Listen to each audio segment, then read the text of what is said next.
Assalamu alaikum. Welcome to my YouTube channel. Another important topic which is based on the error detection series. तो आज हम start करेंगे जो हमारे exams में प्रीपोजिशंस वाले एरर आते हैं, तो हम आज उनको जो है अंडरस्टैंड करेंगे ताकि हम इजीली एग्ज़ाम्स में उन एरर्स को फाइंड आउट कर पाएँ। तो आज हम प्रीपोजिशन से रिलेटेड जो है वो एरर्स करते हैं। स्टार्ट करते हैं अपनी वीडियो की तरफ। यहाँ पे मैंने लिखा है by I was driving a car I heard some shocking news at the radio. अब जब भी आप कोई न्यूज़ सुनते हैं जैसे टीवी पे या रेडियो पे, तो वहाँ पे हम कभी भी ऐसे नहीं कहते कि eight the radio at the TV. हम वहाँ पे क्या यूज़ करते हैं? ऑन यूज़ करते हैं। तो यहाँ पे एरर क्या हो जाएगा? एरर हो जाएगा हमारे पास ऑप्शन सी।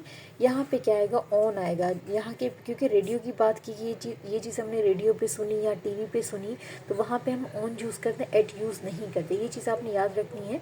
ये हो जाएगा while I was driving car I heard some shocking news on the radio. तो यहाँ पे हो जाएगा एरर ऑप्शन सी। नेक्स्ट पे आते हैं। यहाँ पे yesterday I meet a man who was blind with the right eye. अब यहाँ पे आपने दो चीज़ें अंडरस्टैंड करनी है। जब भी हम किसी को इग्नोर करते हैं तो वहाँ पे हम लगाते हैं ब्लाइंड टू, और अगर किसी की फिज़िकल आई की बात हो तो हम वहाँ पे लगाते हैं ब्लाइंड इन। अब यहाँ पे क्या बात करिए कि राइट आई की बात हो रही है, मतलब एज अ फिज़िकली हम किसी पे इग्नोरेंस की बात नहीं कर रहे कि उसने मुझे इग्नोर किया है, उस पे हम बात नहीं कर रहे कि वो ब्लाइंड है। या यहाँ पे हमने उसकी आई की बात की है, मतलब एक फ़िज़िकली उसका डिसअपियरेंस की हमने जो है वो बात की है। तो यहाँ पे हमारे पास होगा उस टाइम में हमेशा ब्लाइंड के साथ क्या आता है? इन आता है, ब्लाइंड विथ नहीं आता। तो एरर हमारे पास हो जाएगा ऑप्शन सी। ये हो जाएगा yesterday I meet a man who was blind in the right आई।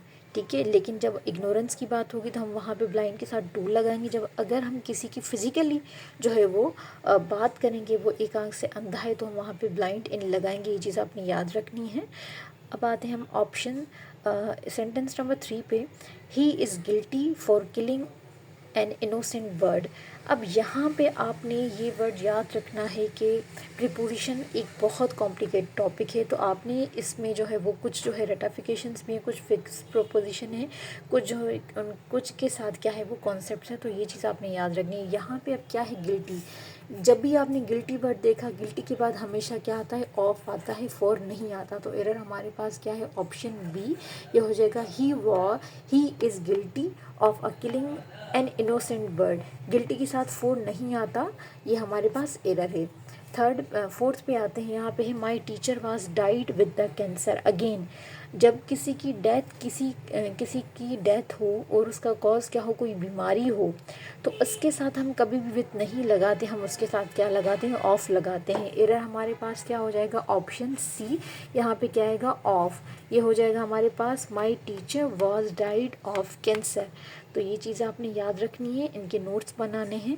जो भी मैंने प्रीपोजिशन का कॉन्सेप्ट बताया है, आपने उसको मेंशन करना है ताकि आपके लिए इजीली अंडरस्टैंड हो और आप एग्जाम्स में एरर को फाइंड आउट कर पाएँ। Thank you, all the best, अल्लाह हाफिज़।